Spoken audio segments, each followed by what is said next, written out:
This company just posted some of the biggest profits in its history. Its stock is near an all-time high, and yet it trades for barely 6 times earnings, cheaper than almost anything else in the market. General Motors, up more than 60% in a year. So here's the puzzle. If GM is this profitable and this cheap, what does Wall Street know that you don't? Is this the most underrated stock in America, or a value trap dressed up as a bargain? The answer is hiding in one number. Stick around, because part 3 is where most people get GM completely wrong. GM isn't some sleepy car maker.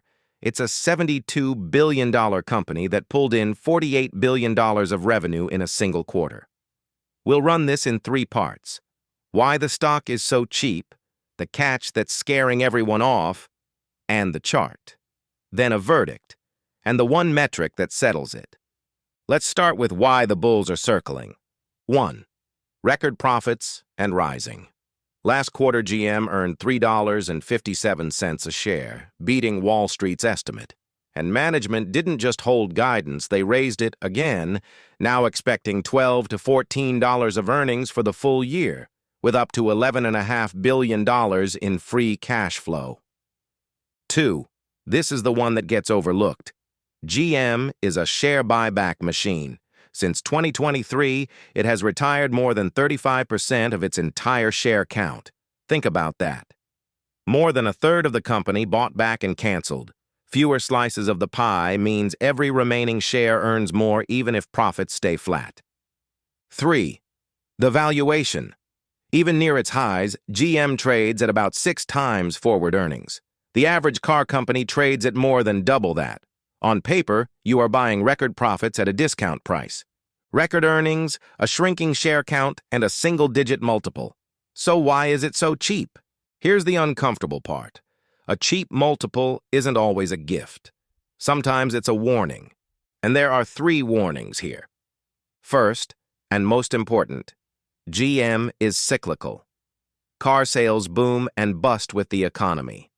When a company like this is near record profits and record highs, a low price-to-earnings ratio often means the market is betting these are peak earnings, that the only way from here is down. Second, the electric vehicle bill, and this is where you have to read the footnotes. GM's headline earnings looked ugly earlier this year because it booked around $7.6 billion in charges, winding down part of its EV bet and restructuring its China business. The core business is strong, but the EV division still loses money, and that's a hole management is still digging out of. Third, tariffs. GM is still absorbing roughly $2.5 to $3.5 billion in tariff costs this year.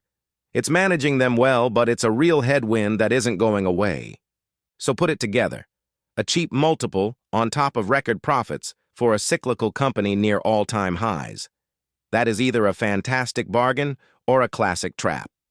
To tell which, we go to the chart. Fundamentals tell you what, technicals tell you when. And GM's chart tells an interesting story. The stock is trading around $80, just below its 52-week high of about $87.5.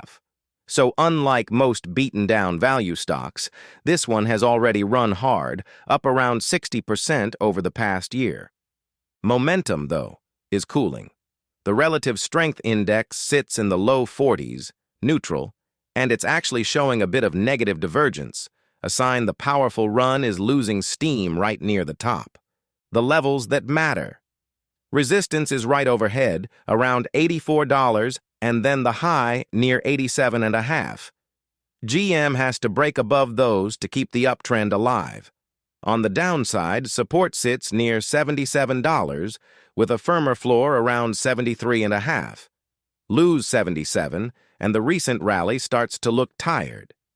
So the chart says, strong trend, but stalling at resistance. Not broken, not confirmed. Waiting. So, underrated bargain or value trap at the top? Here's the honest framework. The bull case is real.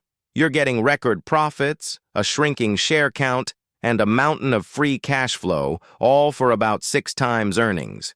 If the good times keep rolling, that is genuinely cheap. But the bear case is just as real, and it's specific. This only works if the profits are durable and not a cyclical peak. A low multiple on peak earnings isn't a bargain, it's a trap waiting to spring. Which brings us to the one metric that settles the entire debate. Auto-operating margin. GM is guiding for 8 to 10%. Watch that number. If GM can hold margins in that 8 to 10% range, even as the economy slows, it proves these earnings are durable, and a 6 times multiple is a genuine gift. But if margins start sliding back toward the low single digits, then the market was right. These were peak earnings, and cheap was a mirage. Pair a stable margin with a clean technical break above that $87 high, and you'd have the business and the chart agreeing.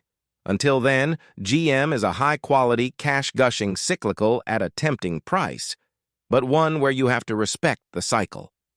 A stock to watch closely, not to chase at the top. That's the full breakdown, the profits, the buybacks, the risks, and the why behind all of it. If this helped GM make sense, subscribe. Every week we break down one New York Stock Exchange company exactly like this, so you can invest with a framework instead of a feeling. The free breakdown sheet, with all the numbers, is linked in the description. Quick but important, this channel is for education and analysis only. It is not financial advice, and I'm not your financial advisor. Do your own research or talk to a licensed professional before investing a single dollar. What company should we break down next? Drop the ticker in the comments. See you in the next one.